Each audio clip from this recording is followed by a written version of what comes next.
டாக்டருக்கு ஒரு phone call வந்தது. ஒரு நிமிஷம் இருங்க, கால் பேசிட்டு வந்துடுறேன் என்று கூறிவிட்டு தனியாக ஃபோன் பேச சென்றாள் ராதா. ஹலோ மோனிஷா, நானே உனக்கு கால் பண்ணலான்னு இருந்தேன், நீயே பண்ணிட்ட என்று ராதா சொல்லவும், அப்படியாம்மா, என்ன விஷயமா பேசணும்னு இருந்த, சொல்லுமா என்றாள் மோனிஷா. இது நமக்கான நேரம்னு நினைக்கிறேன் மோனி என்று ராதா சொல்லவும், என்னம்மா சொல்கிற, உண்மையாவா? சரி, நான் சொல்கிறத செய்யுமா. சரிம்மா, அக்கா எப்படி இருக்கா? சிறிது நேரம் கழித்து ஃபோன் பேசிவிட்டு வந்த நாற்காலியில் அமர்ந்தாள் ராதா. மேடம், இவங்களுக்கு ஒன்றும் இல்லைல்ல என்று சூர்யா கேட்க, வயிறு வலிக்குதுன்னு சொல்கிறாங்க, ஸோ எதுக்கும் ஒரு ஸ்கேன் எடுத்து பார்த்துடலாம் என்று டாக்டர் ராதா கூறினாள். சரி மேடம், ஸ்கேன் எடுத்துகிட்டு வந்து உங்களை பார்க்குறோம் என்று நிலாவை கூட்டிக் கொண்டு ஸ்கேன் எடுக்க சென்றான் சூர்யா. சில மணி நேரங்கள் கழித்து ஸ்கேன் எடுத்த பின் நிலாவை டாக்டரிடம் அழைத்து வந்தான் சூர்யா. மேடம், ஸ்கேன் எடுத்துட்டோம், இந்தாங்க என்று சூர்யா ஸ்கேன் ரிப்போர்ட்டை நீட்ட, கொடுங்க பார்க்கலாம் என்று டாக்டர் ராதா அதை வாங்கி பார்த்தார். ஸ்கேன் ரிசல்ட்டை பார்த்த பின், நிலா, நீங்கள் கொஞ்சம் வெளியே இருங்க, உங்களை அப்புறமா கூப்பிட்றேன் என்றாள் ராதா. ஓகே மேடம் என்று நிலா வெளியே சென்றாள். என்ன மேடம், ஏதாச்சும் பிரச்சனையா? ஏன் நிலாவை வெளியே போக சொன்னீங்க என்று சூர்யா கேட்டதும், சொல்கிறேன் என்றாள் ராதா. சில நிமிடங்கள் கழித்து வெளியே வந்தான் சூர்யா. என்னடா சொன்னாங்க மேடம், என்னை கூப்பிட்டாங்களா என்று நிலா கேட்க, இல்லை, வா போகலாம் வீட்டுக்கு என்றான் சூர்யா. என்னடா ஒரு மாதிரி இருக்க, டாக்டர் என்ன சொன்னாங்க என்று நிலா கேட்க, ஹே சி, ஒன்றும் இல்லடி, நேற்று ஹோட்டலில் நம்ம சாப்பிட்டோம்ல, அதான் உனக்கு காரம் செட் ஆகலை, அதனால் வயிறு புண்ணாக இருக்கு, வேற ஒன்றும் இல்லை, வா போகலாம் என்றான் சூர்யா. ஓ சரி, ஏண்டா உன் கண் கலங்கிருக்கு என்று நிலா கேட்டதும், அது ஒன்றும் இல்லை, கண்ணில் தூசி விழுந்துருச்சு, வா போகலாம் என்றான் சூர்யா. சரி வா போகலாம், நீ வேற இன்னைக்கு ஊருக்கு போகிறல்ல, உன்னை போய் சிரமப்படுத்திட்டுருக்கேன்ல என்றாள் நிலா. ஹே சி லூஸு, அதெல்லாம் ஒன்றும் இல்லை, வா உன்னை போய் வீட்டில் விடுறேன், நீ போய் கொஞ்சம் ரெஸ்ட் எடு சரியா என்று சூர்யா கூற, மாமா நீ சீக்கிரம் வந்துடு சரியா என்றாள் நிலா. நிலாவின் கன்னத்தில் இரு கைகளையும் வைத்து, பொண்டாட்டி எவ்வளோ சீக்கிரம் வர முடியுமோ அவ்வளோ சீக்கிரமாக வந்துடுவேண்டி, உனக்கு ஒன்றும் ஆகாது, நான் ஆகவும் விடமாட்டேன், ஐ லவ் யூடி நிலா என்று சூர்யா கூறவும், என்னடா ஆச்சு உனக்கு என்றாள் நிலா.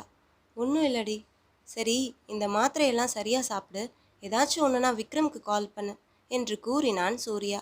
பின்பு நிலாவை வீட்டிற்கருகில் இறக்கி விட்டு போயிட்டு வரேண்டி என்று கூறிவிட்டு வருத்தத்துடன் சென்றான் சூர்யா. மாலை ஏர்போர்ட்டில் விக்ரமிடம் நடந்ததை கூறி கண்ணீர் விட்டு அழுதான் சூர்யா. என்ன மச்சான் சொல்கிற, நிலாக்கா இந்த நிலமை என்று விக்ரம் கேட்டதும், ஆமாடா, எனக்கு என்ன பண்ணுறதுனே தெரிலடா, செத்துடலாமான்னு இருக்கு என்று சூர்யா கூறினான். சி லூசாடா நீ, அவள் நல்ல மனசுக்கு அவளுக்கு ஒன்றுமே ஆகாதுடா, நான் நம்ம குடும்ப டாக்டர்கிட்ட பேசி ஸ்பெஷலிஸ்ட் டாக்டர்கிட்ட அப்பாயின்மெண்ட் வாங்குறேன்டா, நீ வந்தப்புறம் அது எல்லாத்தையும் பார்த்துக்கலாம், நீ எதுக்குமே கவலைப்படாத.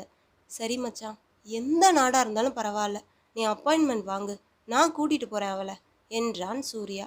சரி மச்சான், நீ பார்த்து போயிட்டு வா என்று விக்ரம் கூறவும், சரி மச்சான், நிலாவை பார்த்துக்கோ என்று கூறிவிட்டு கிளம்பினான் சூர்யா. ஃப்ளைட்டில் சூர்யா தன் இருக்கையில் அமர்ந்து கண்ணை மூடிக்கொண்டு டாக்டர் கூறியதையே யோசித்து பார்த்து கொண்டிருந்தான். அவனது விழியோரம் நீர் கசிந்து கொண்டிருந்தது. இன்று ஹாஸ்பிட்டலில் டாக்டர் ராதா ஃபோன் பேசிவிட்டு வந்து அமர்ந்தாள். மேடம், இவளுக்கு ஒன்றும் இல்லைல்ல என்று சூர்யா கேட்கவும், சொல்கிறேன் நிலா, நீங்கள் கொஞ்சம் வெளியே இருங்க, நான் அப்புறமா உங்களை கூப்பிட்றேன் என்று ராதா கூறவும் நிலாவும் வெளியே சென்று விட்டாள். சொல்லுங்க மேடம், ஏன் நிலாவை வெளியே அனுப்புனீங்க, ஏதாச்சும் பிரச்சனையா என்று சூர்யா கேட்க, ஐம் வெரி சாரி சூர்யா என்றாள் ராதா. என்னாச்சு சொல்லுங்க மேம், எனக்கு ரொம்ப பதட்டமாக இருக்குது மேடம் என்று சூர்யா கேட்க, நிலாவுக்கு வயிற்றில் புற்றுநோய் இருக்குது, அதாவது ஸ்டொமக் கேன்சர் என்றாள் ராதா. என்னது, என்ன மேடம் சொல்கிறீங்க, விளாடாதீங்க மேடம் என்று கண்ணீர் விட்டான் சூர்யா. நீங்கள் நம்பலனாலும் இதான் உண்மை, அவங்க இருக்க போகிறது இன்னும் கொஞ்ச நாள் தான் என்றாள் ராதா.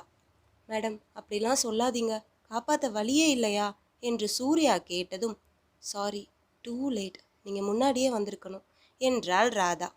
இல்லை மேடம், இந்த உலகத்தில் எந்த மூலையிலையாச்சும் அவளை கொண்டு போய் நான் குணப்படுத்துவேன் மேம் எனக்கு நம்பிக்கை இருக்கு என்றான் அழுதபடியே. அப்புறம் இந்த விஷயம் அவளுக்கு தெரிய வேண்டாம் மேம், ப்ளீஸ் மேம் என்று கூறிவிட்டு கண்களை துடைத்து கொண்டு வெளியே சென்றான் சூர்யா. இதை நினைத்து கொண்டே ஊருக்கும் சென்றான் சூர்யா. 4 நாட்களுக்கு பிறகு ஒரு நிமிடமும் நிலாவின் ஞாபகம் சூர்யாவின் இதயத்தை கசக்கிக் கொண்டிருக்க வேலை சுமையால் அடிக்கடி நிலாவிடம் போனில் பேச முடியவில்லை. ஆனால் என்னதான் வேலை இருந்தாலும் ஒரு நாளைக்கு ஒரு முறையாவது கால் செய்து பேசிவிடுவான் சூர்யா. விக்ரமும் ஒரு நாளைக்கு 2 முறையாவது தன் தங்கை நிலாவிற்கு கால் செய்து நலம் விசாரித்து கொண்டிருந்தான். ஒரு வார வேலையை 2 நாட்களுக்கு முன்னரே முடித்துவிட்டு இன்று நிலாவை பார்க்க புறப்பட்டு வந்தான் சூர்யா பதட்டத்துடன். ஏர்போர்ட்டில் சூர்யாவை அழைத்து செல்ல விக்ரம் கார் கொண்டு வந்திருந்தான். என்ன மச்சான், வேலை 2 நாளைக்கு முன்னாடியே முடிஞ்சிருச்சு போல என்று விக்ரம் கேட்கவும், ஆமா மச்சான். சரி, நிலாவை பார்க்க போகணும், அவ வீட்டுக்கு போ என்றான் சூர்யா. நிலா வீட்டுக்கா? என்னடா ஒரு மாதிரி இருக்க, என்னாச்சு என்று விக்ரம் கேட்கவும், மச்சான் அவன் நேத்துல இருந்து என் ஃபோன் கால் அட்டன் பண்ணவே இல்லடா, கொஞ்சம் பதட்டமாவே இருக்கு என்று சூர்யா கூற, என்னடா சொல்ற, நான் நேற்று காலையில் கூட அவளுக்கு கால் பண்ணனே, என்கிட்ட அட்டன் பண்ணி பேசினாலே என்றான் விக்ரம். என்ன மச்சான் சொல்ற, நீ ஈவினிங் கால் பண்ணி அவளுக்கு என்று சூர்யா கேட்க, இல்லை மச்சான் என்றான் விக்ரம்.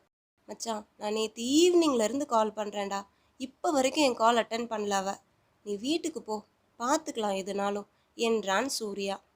மச்சான் அவளுக்கு ஒன்றும் ஆயிருக்காதுடா, நீ பதட்டப்படாத என்று சூர்யாவிற்கு ஆறுதல் கூறிக்கொண்டே வந்தான் விக்ரம்.